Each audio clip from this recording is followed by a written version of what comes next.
Hi friends, आज हम बात करेंगे समुद्र तल से ऊंचाई क्या होती है। इसके बारे में हम डिटेल से देखेंगे और समुद्र तल से ऊंचाई क्यों लिखी रहती है हर एक रेलवे स्टेशन पर, इसका क्या मतलब है। तो चलिए देखते हैं। ये देखिए, एक रेलवे स्टेशन का बोर्ड यहाँ पे लगा हुआ है, दिल्ली सराय रेलवे स्टेशन का। आप किसी भी रेलवे स्टेशन का आप बोर्ड देखोगे और जहाँ पे उसका नाम लिखा रहता है उसके नीचे ऐसे लिखा रहता है समुद्र तल से ऊंचाई, या फिर इंग्लिश में लिखा रहेगा मीन सी लेवल, MSL बोलते हैं इसको शॉर्ट फॉर्म में, MSL मीन सी लेवल।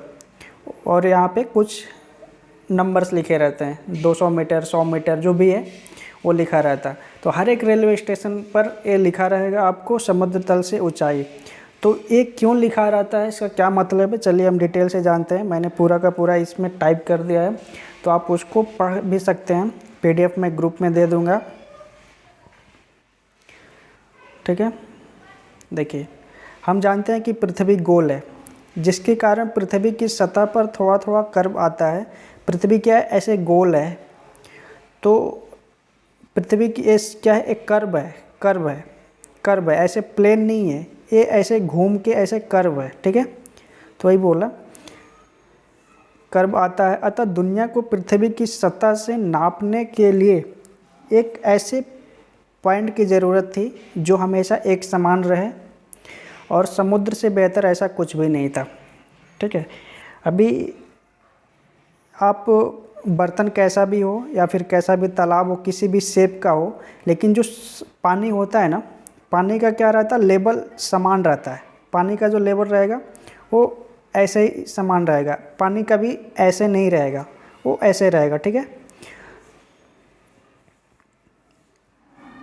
तो पानी का जो बेस है ना, बेस लेवल है, उसी को हम लोग मीन सी लेवल, जो समुद्र का लेवल है, उसको हम लोग एक बेस पॉइंट मान लिया गया किसी भी ऊंचाई को मापने के लिए।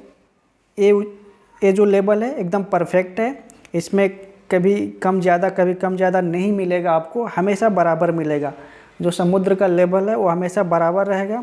तो इसके लिए समुद्र तल को हम लोग बेस मान लेते हैं और यहाँ से ऊंचाई मापते हैं समुद्र तल से।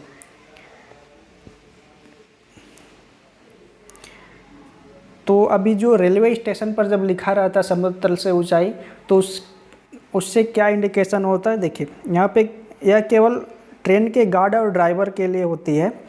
उदाहरण के लिए आप समझ सकते हैं, अगर ट्रेन 100 मीटर समुद्र तल की ऊंचाई से 350 मीटर ऊंचाई पर जा रहा है, सपोज करिए अगर कोई ट्रेन चली है दिल्ली से, ठीक है, यहाँ पे दिल्ली है, अगर एक कानपुर की तरफ जा रहा है, ठीक है, अभी यहाँ पे दिल्ली का जो समुद्र तल से ऊंचाई था 100 मीटर था और कानपुर का है 350 मीटर। ठीक, तो अभी ये यहाँ से ट्रेन को कैसे वो कितना टार्क देगा, कितना पावर देगा कि यहाँ पे ये 250 मीटर ज़्यादा ऊंचाई पर है, तो ये 250 मीटर की ऊंचाई को ये कवर कर लेगा। तो आप यहाँ पे देख सकते हैं, अगर ट्रेन 100 मीटर समुद्र तल की ऊंचाई से 350 मीटर समुद्र तल की ऊंचाई पर जा रहा है, तो ड्राइवर आसानी से यह डिसीजन ले सकता है कि 250 मीटर की अधिक ऊंचाई को चढ़ने के लिए इंजन को कितना टॉर्क देना पड़ेगा या फिर कितना पावर देना पड़ेगा। ठीक है, तो इसके लिए हर एक स्टेशन पे लिखा रहता है। जैसे ही ड्राइवर नेक्स्ट स्टेशन की ओर बढ़ता है तो देख लेता है अगला जो स्टेशन आने वाला उसकी ऊंचाई क्या है, ऊंचाई कम है या फिर ज़्यादा। अगर ऊंचाई कम होगी तो उसको पावर देने की ज़रूरत नहीं पड़ेगी, अगर ऊंचाई ज़्यादा होगा तो अधिक पावर देने की ज़रूरत पड़ेगी।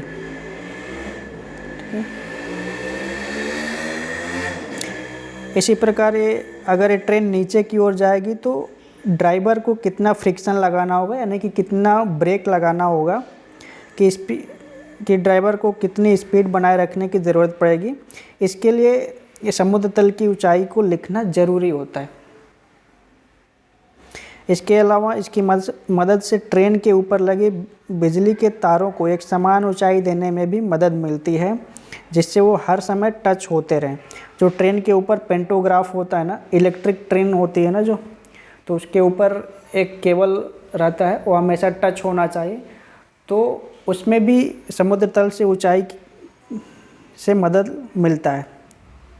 ठीक है, तो ये था समुद्र तल से ऊंचाई। मैं आशा करता हूँ कि आप लोगों को समझ आ गया होगा। अगर फिर भी समझ में नहीं आया है तो आप हमें मैसेज करके पूछ सकते हैं और ग्रुप ज्वाइन कर सकते हैं, वहाँ भी मैसेज कर सकते हैं, कमेंट करके पूछ सकते हैं।